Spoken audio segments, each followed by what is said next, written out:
Hello, hello. Welcome to the Witches Movie Coven. It is Wednesday night, Witches, and here we are back for more movie talk with your favorite hosts. And we're all here except for one. That's Patti Negri, and she should be here in just a few minutes. So I'm going to step in and just get us started until our lovely co-host returns to give her opinions on Oscar movies. And that's our theme tonight. So before we do that and walk the red carpet, let's introduce ourselves. Let's start with the red carpet man himself, Richard Lale. That would be me. I was going to actually wear a red carpet tonight, and then I decided it would be too warm, and I decided instead to wear sequins, which in hindsight, maybe I should have worn the red carpet. Anyway, I am Richard Lale. Richard Lale is one name, not two. If I were Richard, I'd be a... Thank you very much. A psychic medium used to be a psychic small, but now I have gained some weight. That being said, if you would like to sleep with me, you can go right over here somewhere to Mystery Control, right over there. You can sleep with my pillow. You used to be able to get in Patty's panties, but apparently there's some tariff thing. Anyway, but you could be a bro witch. You can get quotes. You can get Heather's I didn't mind it. You can get Don't Make Me Hex You. All of these fabulous things. Join our coven. You can dress like us. You can sleep with a pillow of me or me. Why not? All the same. Wow. Anyway. Thanks for all the likes, the comments. They do help us to continue to give great entertainment for you. We see you. We love you. Comment, everyone. Like and subscribe. Thank you, Richard Lale. I love the sequence, I have to say. That is fabulous. That is absolutely fabulous. Dream sequence. Well, let's go over to Courtney Buckley, who's the next one in my square, next door. That's me, Courtney Buckley, ghost bait on Scared and Alone, and I feel underdressed, guys, because you all look so fabulous, and I have all of one going out shirt. This is it. I put it on for you, but it's not as exciting as what you guys have on. So, but I am ready to, I'm sure, get into some arguments this evening, because I'm sure that we will have differing opinions, and yours will be wrong and mine will be right. So. As they always are. The stage has been set. Jason? I am Jason Mankey. That is, what, 2 words, not one? I don't know. I've written a bunch of books, written 10 books. This is one of them. It's by my desk right now. This is the Horned God of the Witches. Everybody likes to do 10. I am wearing a silk shirt tonight because it is our special Oscars show. Courtney Buckley has her strap-on gown with her shoulders showing. I think she looks amazing. Heather, of course, looks ready for the opera, always elegant. And, of course, Richard Lale, dressed to the nines every time we do this show, looking sharp. This is a special night, and I'm happy to share it all with my coven. It's so good to be with all of you. Absolutely. Don't butter me up, Jason. That's what it is. The off-the-shoulder gown? I mean, come on, Courtney. You look ready for the red carpet. Jason, I have sweatpants on, so... I'm not even wearing pants. I'm ready for the fight. Not the red carpet. I got my claws out. I'm ready to go. And Heather, who are you? Well, yes, I guess I should introduce myself. I am the author of Lights, Camera, Witchcraft. It is a definitive guide to witches in movies and television, American movies and television. I'm a journalist as well as a editor at Llewellyn Worldwide. I edited Dollcraft, which is Patty's book, as well as working on my own and a lot of other wonderful witchy authors, some of which we have here and we see in our our chat. 10 books, Jason? 10. I am not Jason. 10 times. I am not Jason's editor at Llewellyn, though, and Jason's editor is equally as fabulous, so I will just add that. So, but now at this point in our normal show, we go over to Richard Lale, who usually gives us a synopsis of the movie, but we're talking about a lot of movies. So do you have something for us? Maybe you'll start us off with one of the main movies that are up for Oscars tonight. Maybe you can start with yours and just kind of start us off a little bit. Well, sure, I'd be delighted. So the Oscars. Wow, the Oscars. Having lived in Los Angeles, California, I have never attended the Oscars ever once. Because not only was I not invited, but also I might have gone to the Oscars if I would have been invited. I was never invited. Yes, I've been in films. I will tell you, I was never. A film I was in was nominated for Best Picture. That was Tangerine. That was a few years ago, where I got to play a transvestite prostitute. Classy. That seems to be the constant thing that I get to play. That being said, we are talking about Oscar movies, specifically the ones this year, not the ones from times past. I'm going to be talking about Frankenstein. If you have not seen it, you definitely know about it, whether it be Young Frankenstein, whether it be whatever. You know the story of Frankenstein. Dr. Frank builds a creature. Brad and Janet see androids fighting. Anyway, that's sort of it. We've got a lot to cover with Frankenstein, though, because they've got a lot of Oscar nominations. I actually have them pulled up, and I will tell you what those are as soon as I go back over here to the Google machine and remember where I put that. Not that one. Plants. I've been looking for plants, not those kind of plants, but plants.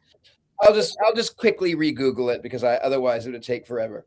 Frankenstein Oscar nominations. They are Best Motion Picture of the Year, Guillermo del Toro, J. Miles Dale, Scott Stuber. Best Supporting Actor, Jacob Elordi as the Creature. Best Cinematography, Dan Lauston. Best Makeup and Hairstyling, Mike Hill, Jordan Samuel, Cleona Fury. Best Original Score, Alexandre Desplat. Best Sound, Greg Chapman, Nathan Robitaille, Nelson Ferreira, Christian T. Cook, Brad Zorin. Best Adapted Screenplay, and why did I click the button? I clicked the button.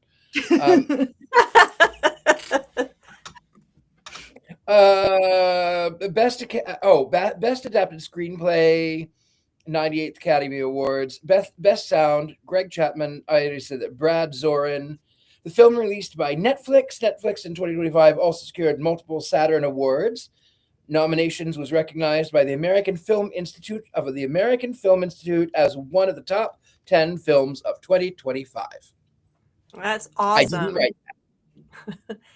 So this special show, each one of us is going to present one of the movies, specifically witchy or witchy adjacent movies that are being awarded or nominated. So we're going to start with Frankenstein, and so maybe we want to do a ones up on ones down on Frankenstein every time we feature a movie, because that's what we're doing tonight. We're featuring the witchy movies because there's a lot of witchy movies that are being nominated. So let's just do a quick ones up on ones down on our first presentation, Frankenstein. I can't remember what we did.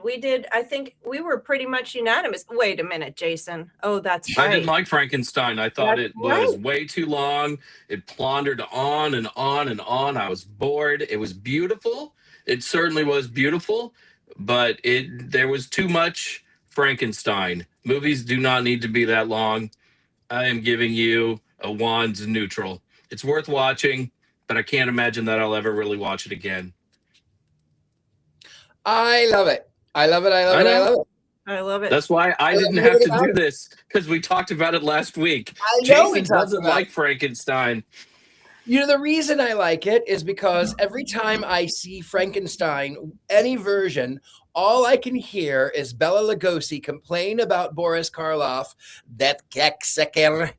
Every time, any Frankenstein, that's the only thing I think about. So how could I not? Also, do you like my Oscar?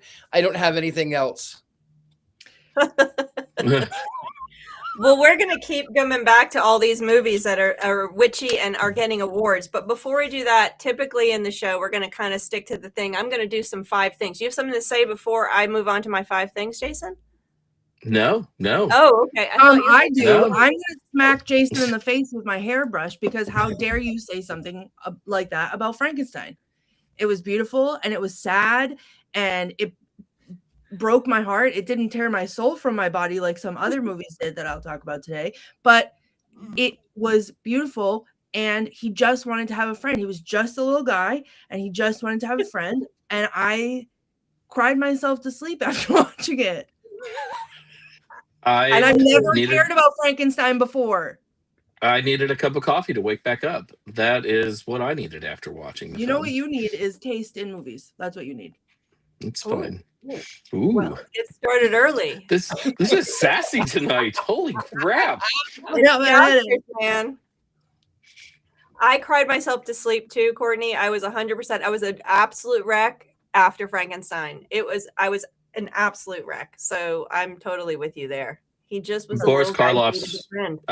The original. You don't need anything but the original with Boris Karloff. That's all we need. That's all that's necessary. The makeup for the original Boris Karloff was so intense that he actually would go home and sleep in it. And he was actually pulled over, heading home from Hollywood, pulled over by a cop who nearly died when he walked up to the window. And there was Boris Karloff with the flat head and the green skin, nearly died. Was not expecting that in 1931, 32. And so iconic, right? Like when people think of Frankenstein's monster, that's what they think of. They think of Boris Karloff in that makeup, even though that's not particularly accurate to the book. And we will stop talking about the snow, Heather. Well, we did a whole show on it. So if we want to talk about, if you guys want to see our actual opinions on all of the arguments and hexing, you can always go to the shows, because we've reviewed all of these shows that we're going to be talking about, where we get into them. Superman we didn't discuss. Well, and I wasn't there for Frankenstein, so that's why I had to just say my piece just now. So yeah, we're gonna save Superman for a little bit. So I'm gonna do the history first, and so I can warm myself up for the Superman conversation, Jason. So usually I do 5 things, and I had thought a fun 5 things would be just some Oscar history, so we know kind of where it started and where it didn't, because we don't have a specific movie. So Oscars started in 1920. Well, the Oscars, the organization began in 1927, and they started the idea for the Oscars, right? They wanted to have this is when the movie industry was starting to congeal. I got to put this guy down. He was starting to congeal, and they started to make organizations. They started to try to figure out how to censor themselves before the government did. There was a lot of industry stuff going on to sort of bring everybody together after 30 years of a free-for-all in the industry as it built. So one of the things that formed then was the Academy of Arts and Sciences.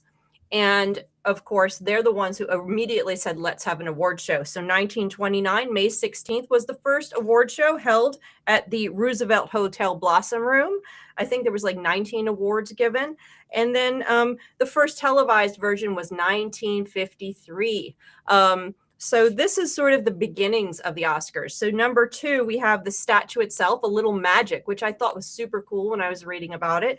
So the original statue was created in 1927. It was kind of formulated by the end of that year.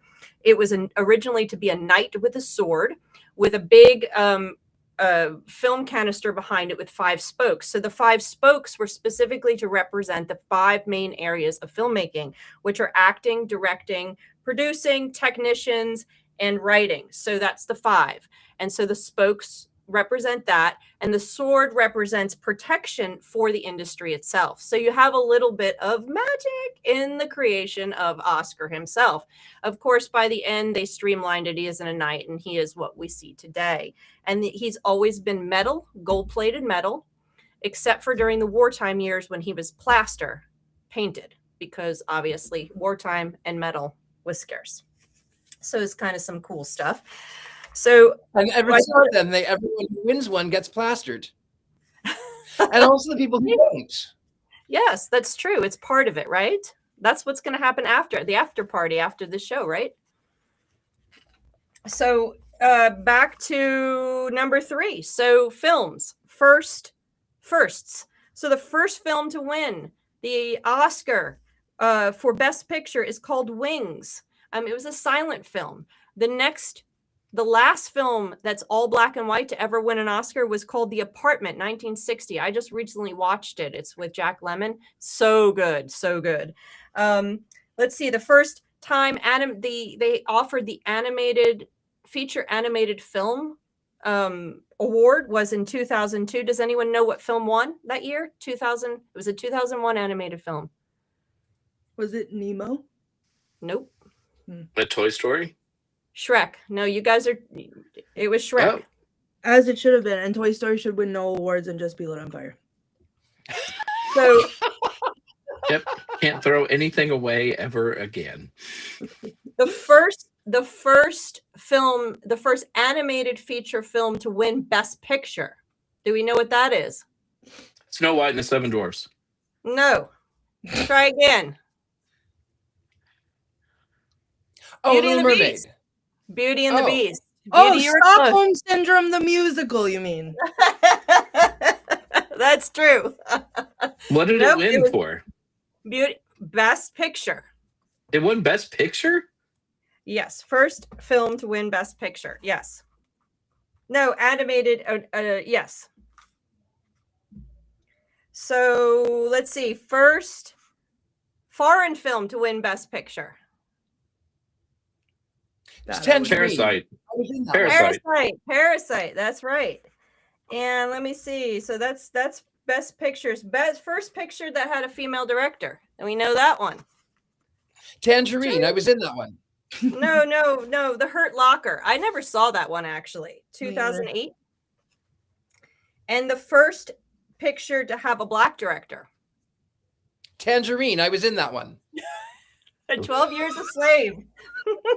2013. So we're going to move on. Some more trivia. Best directors. So let's talk about directors. The first film and the first women director to actually win Best Director was for Hurt Locker, Catherine Bigelow. The director with the most amount of Best Director Oscars is John Ford. I don't know if anyone knows who that is. He's an older director. He did a lot of Western films. John Wayne, think of that. First Latino person to win Best Director was for Gravity in 2014, Alfonso Cuarón. And the first Asian director, Ang Lee, for Brokeback Mountain in 2006. There has yet to be a black director that has won a Best Director award. And that's until important. Sunday. It better be it up. Okay, I got one more trivia for a section for you.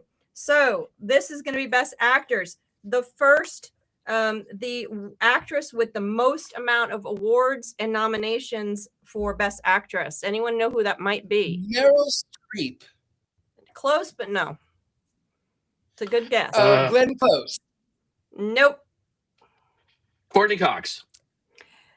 No. Katharine Hepburn, man, you got to go back further.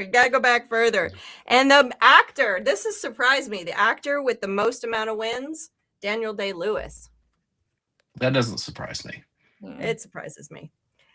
So the first black actor to win for a Best Actor award, Sidney Poitier, 1964, for Lilies of the Field. The first that movie. Yes, that movie. I read the book too. It was a great book too. Yes. The first black actress to win for Best Actress was Halle Berry, Monster Ball. Oh, really? That? Yes. Yeah. Dorothy Dandridge. But no, I guess Halle Berry. Hattie McDaniel won Best Supporting Actress for Gone with the Wind. But of course, she wasn't allowed to actually attend the opening of the film because of segregation. So it's a really sick sort of story. The first Asian actress to win an award for Best Actress is Michelle Yeoh for Everything Everywhere All at Once, which I absolutely love this movie. And this is the weird one. So the Best Asian Actor to First Actor was in 1957. Yul Brynner is who they say, which is, yes, Yul Brynner's fabulous, but I know, not really. Is he really? I mean, it's kind of like a weird thing. There's a little bit of strangeness with that. Can I give you a weird Yul Brynner fact? We'd love one. So our friend Gwen Raven, who has been on this show once, when he was a child, was in a production of Oliver on London's West End, where he was Oliver, and he starred with Yul Brynner. And I he said that remember. Yul Brynner used to take him drinking at age 8 after the show. So there you go. There's your weird Yul Brynner fact for the night. And it's there's some really great, I was diving into some of the history. It was really great. And we don't have, and we're get to the next film here, we don't have a whole lot of movies that are in the horror and fantasy genre that tend to win Best Picture, which is why we don't tend to have many of our witch films have not won Best Picture, which may change Sunday. The only one that is adjacent that has won Best, well, there's several of them that have gotten close, but the only one, and we haven't even reviewed it yet, and it's kind of adjacent, is Mary Poppins, that is actually about a magical person that has actually won Best Picture. I actually forgot I was in the story behind the story. What was the name of that film? It had Tom Hanks as Walt Disney. Oh yeah. Yes. I can't remember. The name of it now. Oh, Mary Poppins Behind the Music. Yeah. Yes, but no, it was the one where it goes through the life of the author, and then she meets Disney, and Disney wants to turn it into a film. And he buys the rights, and then she's across the street, actually at the hotel where the first Oscars were. I haven't lived in LA for years, so I can't remember now. She was across the street. Doesn't matter. She was across the street from the Oscars, and she was crying in the bar. And I was so lucky to be in this film because I was limo driver number 3. That was my big role. Saving Mr. Banks. That's it. Yeah, there you go. That's it. Yep, I was in that one. You can kind of see me in the Oscar scene where was it the premiere scene? The premiere of Mary Poppins. I'm limo driver number 3 in that movie right there. I was surprised to find out about the author's raging cocaine addiction while I was watching that movie. And when she says spoonful of medicine, spoonful of sugar makes the medicine go down, she wasn't talking about sugar. She's talking about cocaine. That's what she was talking about. Surprising film. Cocaine Surprising. On a cloudy day. Drugs are just bad, okay? Yeah, when drugs. It's cold outside, I've got that crack cocaine. I guess you'll say, what can make her feel that way? Cocaine. Wow. That's it. Well, maybe we should move on to one of our next witchy movies that's up for an award. Courtney, why don't you take that one away? Absolutely. So I'm going to start with the one that I cannot stop talking about. My pick of the year that should win every award, and if it doesn't, I might never watch another movie again. And that would be Sinners. So hold on one second. I have copious amounts of notes. So Sinners is a 2025 horror action movie. And if you saw it and thought it was a vampire movie and only a vampire movie, get an education. If you did not see it in IMAX, you probably didn't get it either, or don't understand why it was so good.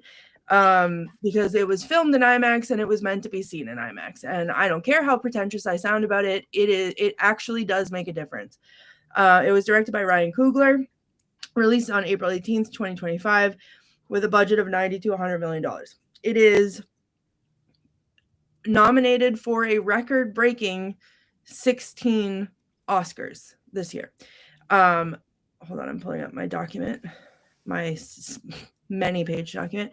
It is nominated for Best Picture, Best Director, Best Actor for Michael B. Jordan, Best Supporting Actor for Delroy Lindo, Best Supporting Actress, Wunmi Masaku, Best Original Screenplay, Best Casting, Best Film Editing, Best Cinematography, Best Production Design, Best Sound, Best Original Score, Best Original Song for I Lied to You, Best Visual Effects, Best Costume Design, and Best Makeup and Hairstyling. So again, it set the record for most Oscar nominations at 16. The previous record of 14 was shared by All About Eve from 1940, Titanic in 1997, and La La Land in 2016. I think that this movie deserves every award that it's nominated for, but it also deserves the title of most Oscar-nominated film. There's a couple of categories that I would like to stress why I feel certain ways about. If it does not win Best Picture, I will lose my ever-loving mind because it was an amazing film with a lot of layers, a lot of work went into it, a lot of great people were in it. Overall, I've seen several of the Best Picture nominees, and I don't think any of the other ones did a better, like, made me feel what I felt when I saw this at the movie theater. So that is a movie. It's a film. It's an experience. Best Director for Ryan Coogler, like, it was, I can't even get too far into it, but like he had a vision and he pulled it off. Best Actor for Michael B. Jordan. Before this movie was not a huge Michael B. Jordan fan. I couldn't have cared less about Michael B. Jordan. However, when I watch, hold on, Jason, I watch this movie, I can close my eyes and know which twin is talking. And they're both played by him. So, and it's subtle. It is the way that they talk. It is, not just that they wear two different colors, but the way that they talk, the way that they move, all different little things. And he does that beautifully without it being like obnoxious, like he's trying too hard. So I appreciate that. All of the actors categories: Best Supporting Actor, Best Supporting Actress, Best Original Screenplay, I think it should win because it was a brilliant idea, just overall. Best Cinematography, I think, is a very important one because, and I said this the minute I walked out, especially after having seen it in IMAX, the use of the continuous shot in this movie. I think there was 3 at least where, including the whole scene with I Lied to You, where they're showing generationally like all of these cultures and everything else, and it's one continuous shot, and it is the most brilliantly executed thing I've ever seen in my entire life, and I cannot even talk about it without getting chills, let alone tears pouring down my face when I'm watching it in the movie theater. And so I think that for one, I could maybe on things like costume design and hairstyling not have to boycott every movie ever if it didn't win that, but for the big categories, I think it needs, this is it. Like, there is no other choice for these categories. So Sunday's going to be a big day for me, because I love movies. And if I can never watch one again, because this movie doesn't win what it should win, I'm going to be very upset. So that is my Sinners presentation. Wands up or wands down? Wands up or wands down? Can't see my wand. It's too high. It's the highest it's ever been. Hey, Patty's back. Fingers up. I'm half here. I am half here. I'm doing what I can do. Been crazy, Rich. But I was missing you guys. Hi. Hi. You look fabulous. Thank you. This was I just threw this on over my sweats, over my dusty sweats. But I knew you would dress. I knew you would dress. Richard Lale, you got the jacket. Everybody, even you got nice shiny shirt on, Chase. Everybody. So I had to. So we're voting for Richard Lale. Is that 3? Is that yeah? only I 3 really am quarters concerned up for about Sinners? That. What? It's 3/4 up. It's 3/4 up. I didn't care for it then. I mean, I love that it's groundbreaking. Yay for the actors, yay for the groundbreaking. As far as a script, as far as a plot, I found it confusing. I found it trite. I didn't like it. I didn't like Sinners. And I'm voting 3/4 up because the acting was good, the costuming was good. I didn't like it. I'd never watch it again. Didn't like it. Wow. Whoa, that's a complete blackout down there. Wow. Wow, there you got a clue. Mm-hmm. Wow. I think we better move on before so we can get more. Wow. I really didn't like it. I thought it was too long. I thought I didn't like the vampires. The vampires had nothing to do with anything. The vampires, it was not a vampire movie. I didn't like the vampires. I think I understand why they were trying to sort of do integration and talk about, but I absolutely hated the vampires. I hated the vampires in that film. It ruined it for me like flames on the sides of my face. Wow. Serious. That would ruin your very pretty face. Courtney's speechless. Oh, I'm not speechless. I'm mentally hexing, and it's a big one. So, whoa. Oh, so but sorry, you Richard. guys. I love you. Turn it down. No, It's just kind of, I didn't turn it down. It's just 3/4 the way. It's not up. It's okay. I'll never watch We it can again. have different opinions sometimes, and you know And what? We can some of still them love can each be other right. Some and of them keep can our be lights right, mostly some of on. them And I can love be completely wrong. I love Frankenstein. I also love Frankenstein. I love Lamp. Are you just looking at things and saying you love them? I love Lamp. I love Lamp. I love Lamp. So that show is not part of this, Jason. We can save that for another time. Except that is a witchy movie, as I proved. That you did prove that. It's not an That's Oscar-nominated film, though. not so, Oscars. yeah. We got to go to weapons. Who had weapons? That's one. Jason, go for it.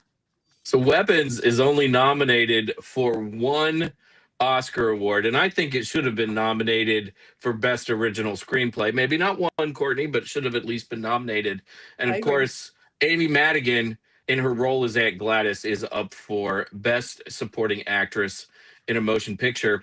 Interestingly enough, Madigan has been nominated for an Oscar before, way back in 1986 for Twice in a Lifetime.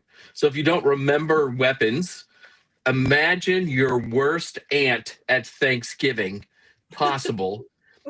But she looks like a homicidal clown. You're not sure of her age, and she sort of kidnaps, maybe isn't the right word, but possesses the brains of children so she can steal their life force so that she can live longer. How old is Aunt Gladys? She could be hundreds of years old. She uses the term consumption once, which fell out of favor at the end of the 19th century. This is one of the rare horror movies that has actually gotten an Oscar nomination. And Madigan's role as Aunt Gladys is clearly an evil witch, and she uses magic to go about her evil ways. Of course, in the end, magic is her downfall as her great, what would it be, great nephew, maybe even great nephew, figures out how to turn the tables on Gladys. This is, I think, a great film, and Madigan is definitely the favorite to win Best Supporting Actress, and if she doesn't win, I'll be very, very surprised on Sunday. And look how creepy she is. Holy crap.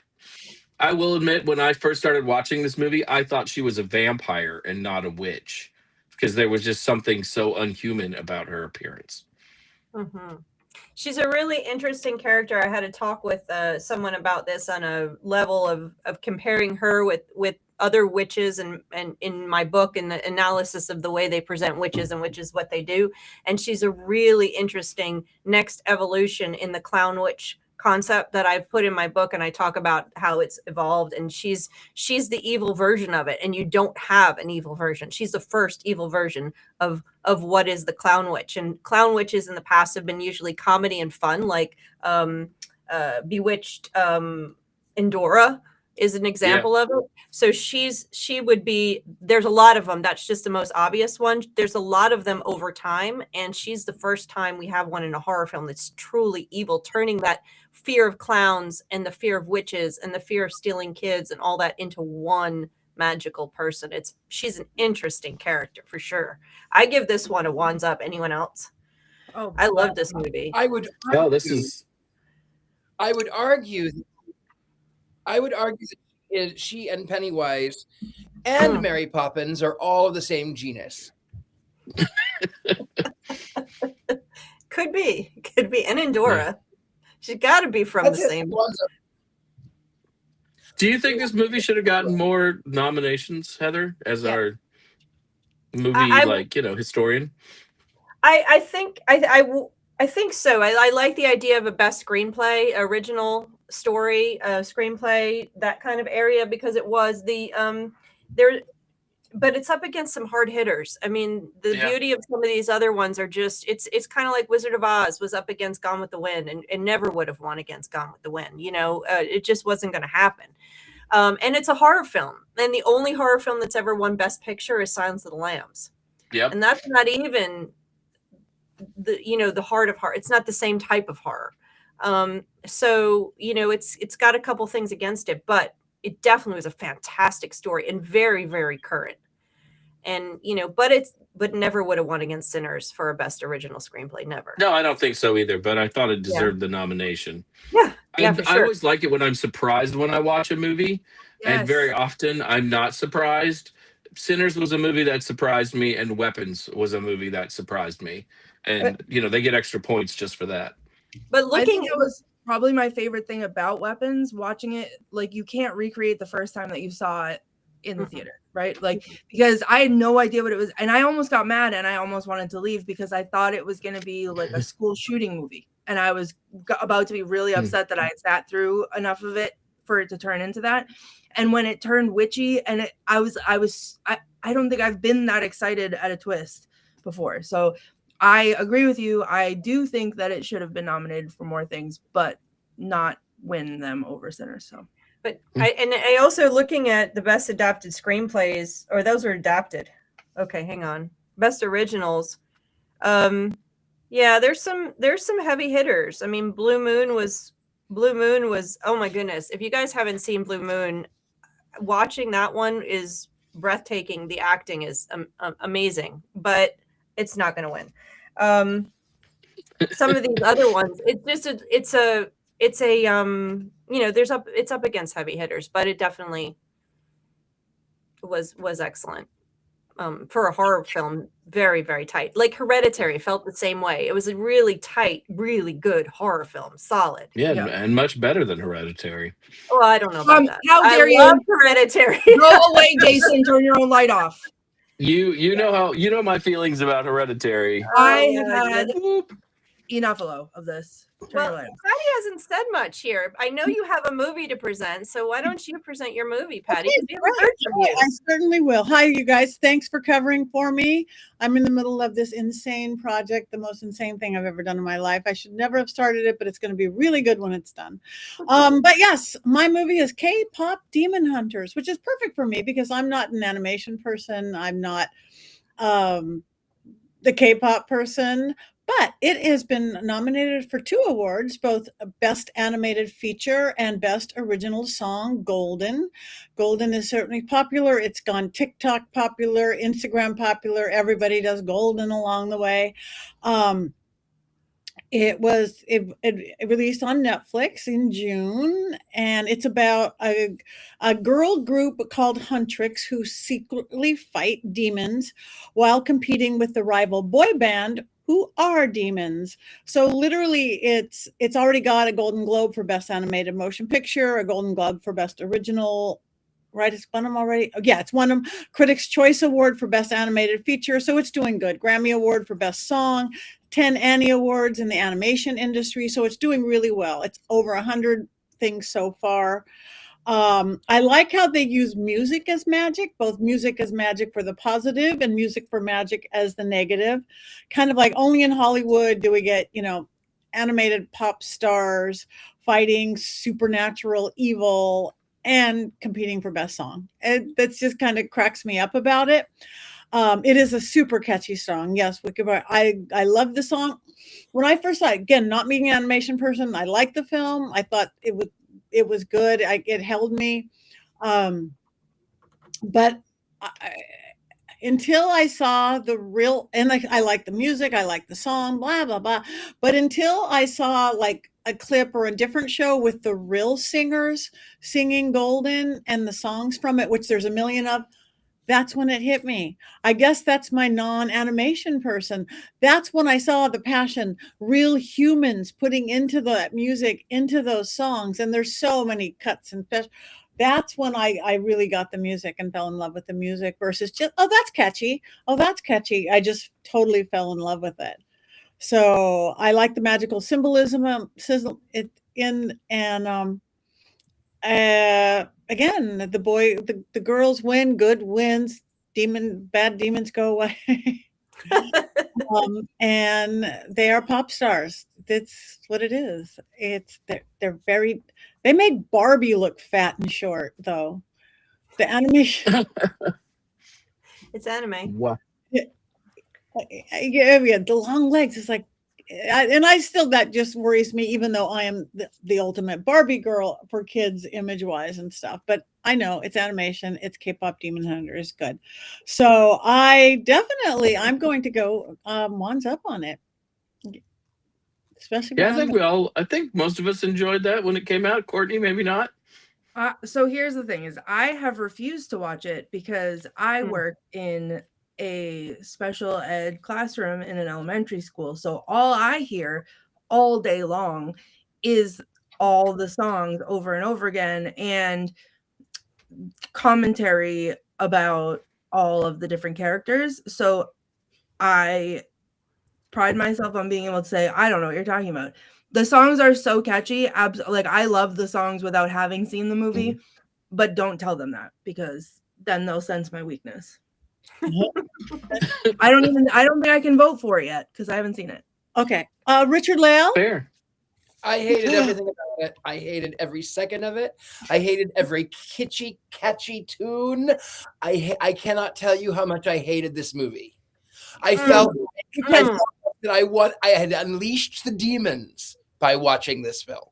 I hated it with every fiber of my being. I cannot tell you how much I hated K-pop Demon Hunters. Richard Lale is up to receiving now 2 death stares, one from me and one from Black Phillip himself. Wow. This is rough, guys. This is a rough night for Richard Lale. You may not make it. Watch out for a drone attack. Now they're sweating. There's intel out that California's going to hit by drones. I think they're all going to New Orleans.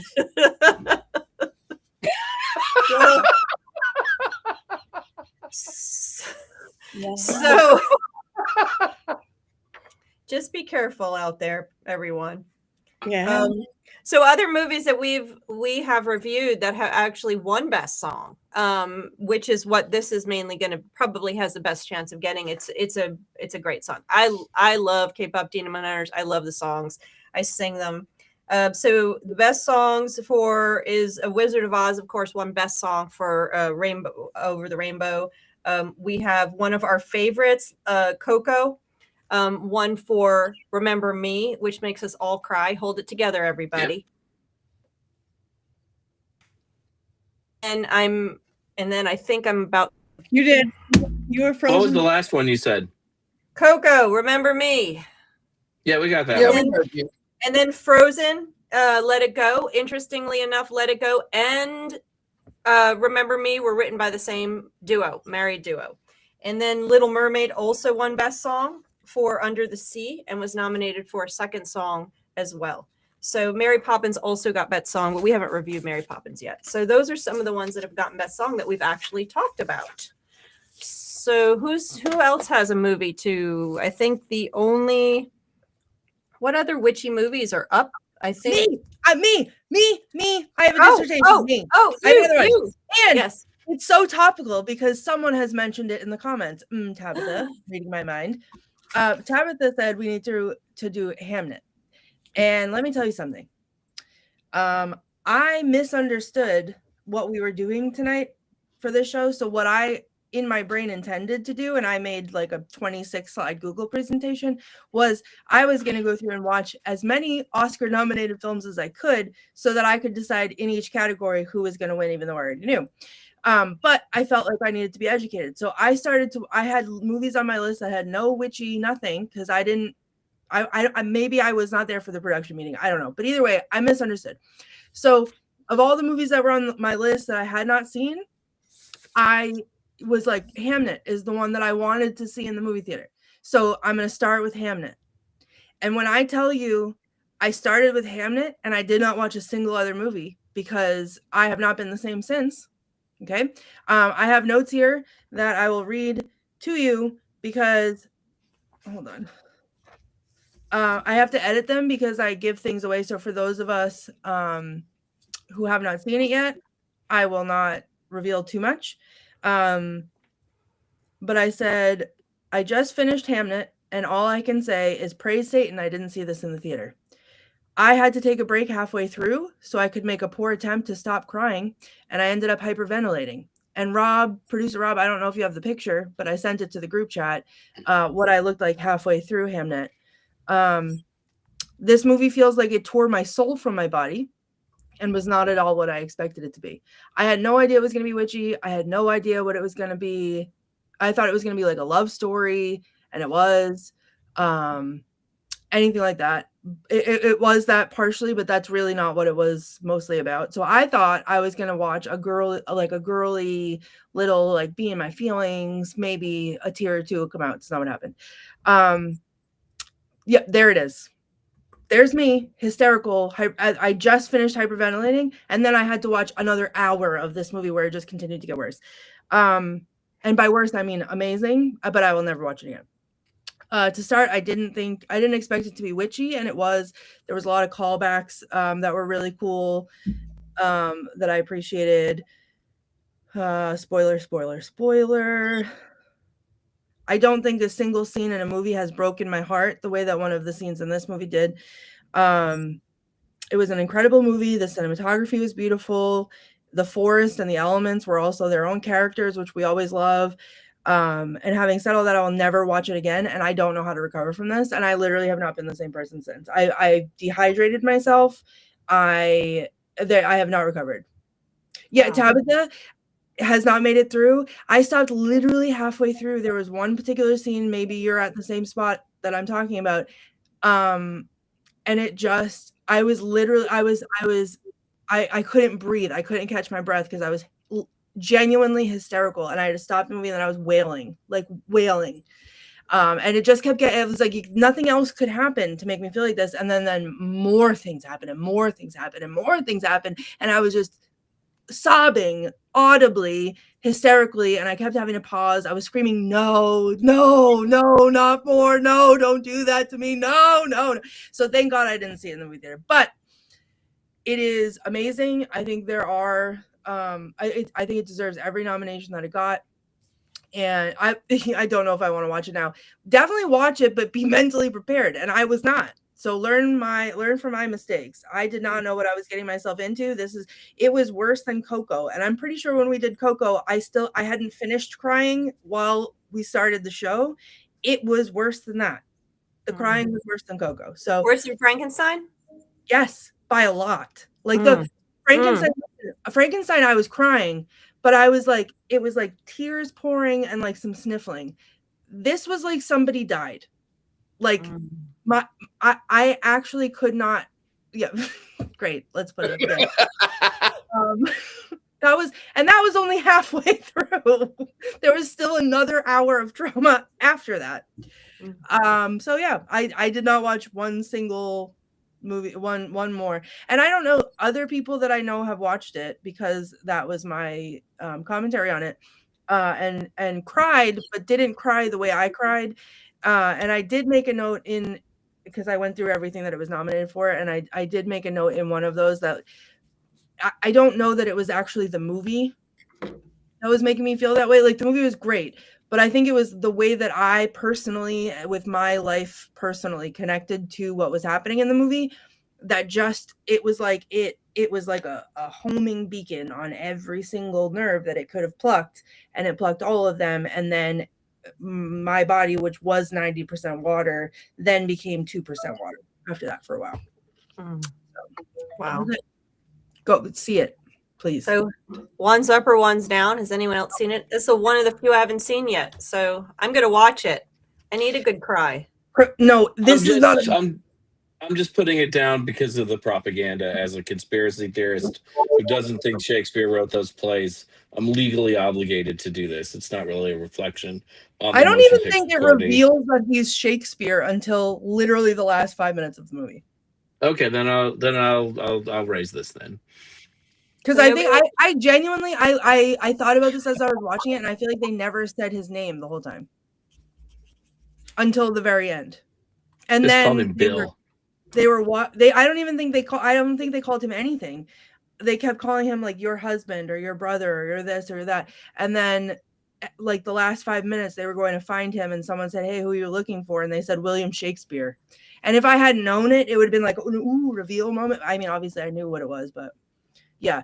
And Heather, it is not a good cry. It is like a life-changing cry. Yeah. That was Frankenstein. Thank you so much for putting that There it up. is.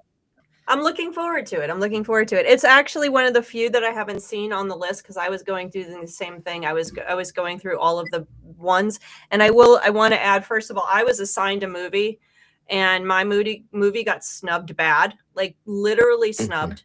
So, and if you say that Wicked 2 was worse than Wicked 1, it's because Wicked 2, and you can watch my analysis of it. You can talk to me. You can look at our show about it. It's because it's not a happy ending the way Wicked 1 is. But we're not going to talk about it because it was snubbed.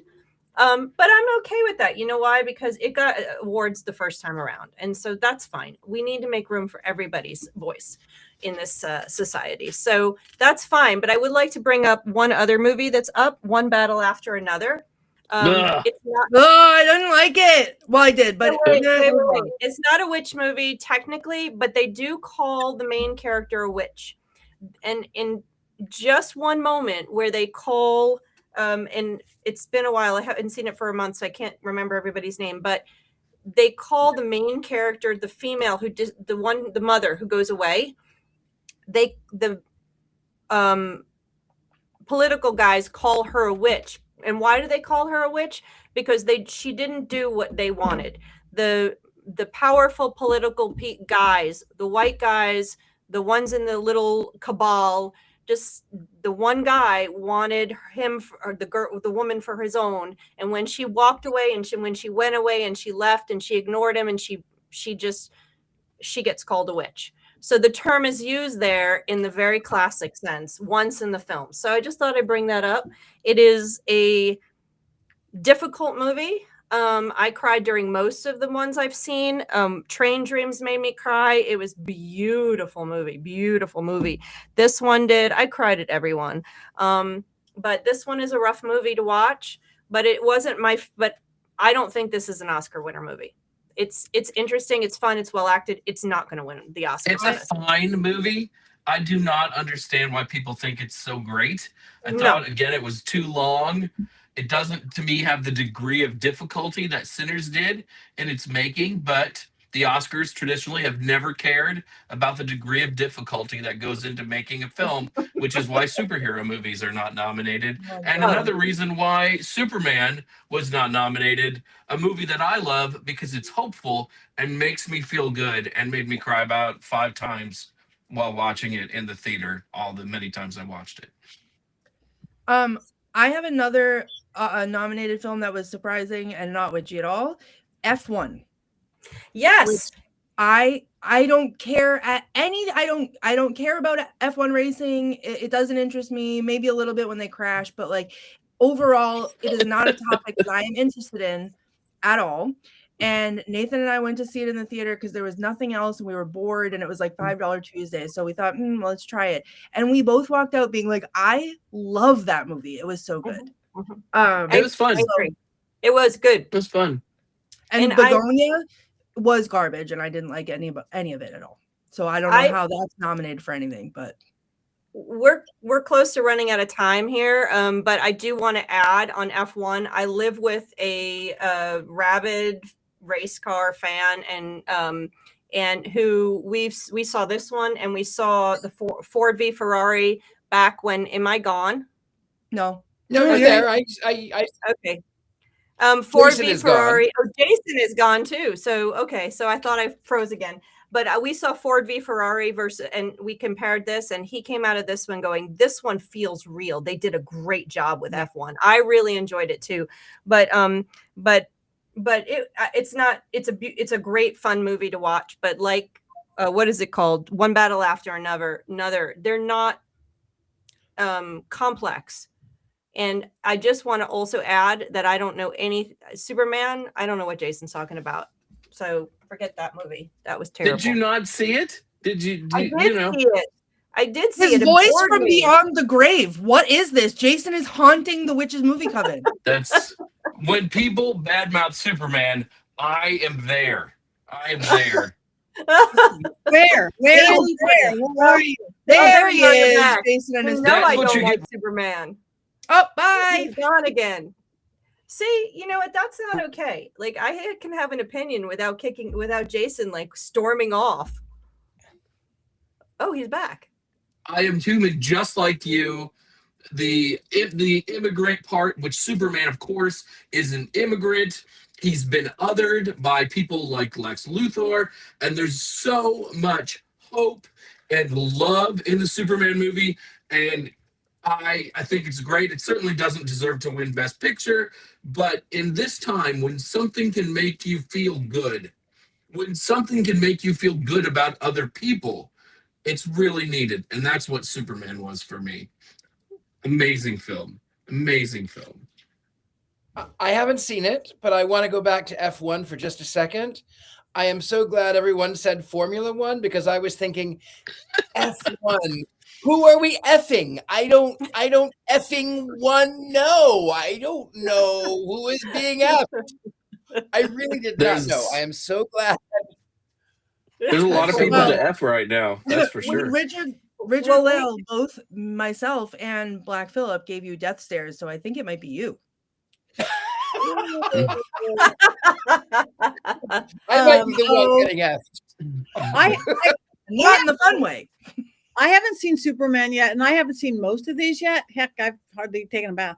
But I'm with you, Jason, on happy movies. I'm looking at it, I was like, I don't want to tear my heart out and cry at every one of these movies. I don't want to watch wolves be destroyed and cry. Life is scary right now. I want some happy movies. So I'm going to watch Superman. And F1 if that's a happy movie. Well, you know what? Real quick, contrary to that, Patty, like I agree with you. Yes, and Jason, we all need a feel-good movie, but sometimes to me it feels like when the world is so F1'd, right? Like that we cannot even comprehend what's going on around us, and you couldn't possibly feel everything that you need to feel for everything that's going on. Sometimes watching a movie that gives you a reason to bawl your eyes out and then you can be done is enough to like let some of that out for a reason and then not fall apart completely and go into a deep hole of depression and never come out. So great. I think they both have a place in this time. They both have a place. Crying is cathartic. Cleansing.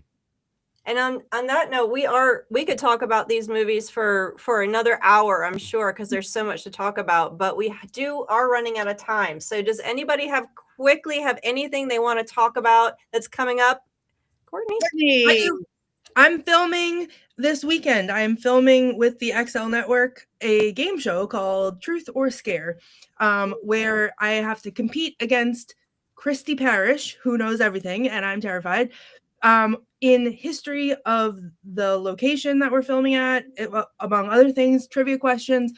And the loser gets locked into a dark room with a box of random stuff and has to figure out how to ghost hunt with it by themselves. So I'm pretty sure that's going to be me. What? You're perfect. You're experienced, scared and alone. I'm going to be scared and alone and with weird things. And like, I don't know. So that's how I'm doing that. So you can see their pilot episodes are on YouTube. So you can check out what I will be up against. And then they're releasing a whole season once they film the whole season. So cool. Let us know for sure. Excellent. Will do. Okay. Who else? We've got PaganaCon coming up and just our niece. Our Welcome, niece. Bernice. Oh, Ripley's gone. That was Ripley is the newest member of our coven, a little baby. She's so beautiful. Who else has something going on? Because we've got to. No, we got it. We'll talk about it. Wrap it up. We've got PaganiCon coming up in a few weeks. What do we have next week? PaganiCon is next week. Next week, PaganiCon starts next Friday in Minneapolis. But what movie is next week? I wrote it down. It's hang on, everyone, talk amongst yourselves. I wrote it down, and now Nightmare I can't. Alley. Nightmare Alley. Nightmare Alley. Thank you. Nightmare Alley, not the old one from 47, the remake from more recently, I think 2021. So that's our movie for next week. And I think that's a Del Toro film too. Is Guillermo del Toro? Yep, it is. It is. It should be fun. Seems like I will be feeling healthy and be without a cough next week. So because it's not from 1967. All right. Well, So thank go you, ahead, Patty. Thank you for covering for me, Heather, for me being late. Thank you, everybody, for tuning in. You guys like us, follow us, all the stuff that Richard Lale probably beautifully said in the beginning. We are late, but we have one more thing to do. Now do your Oscar-worthy cackle. 1, 2, 3.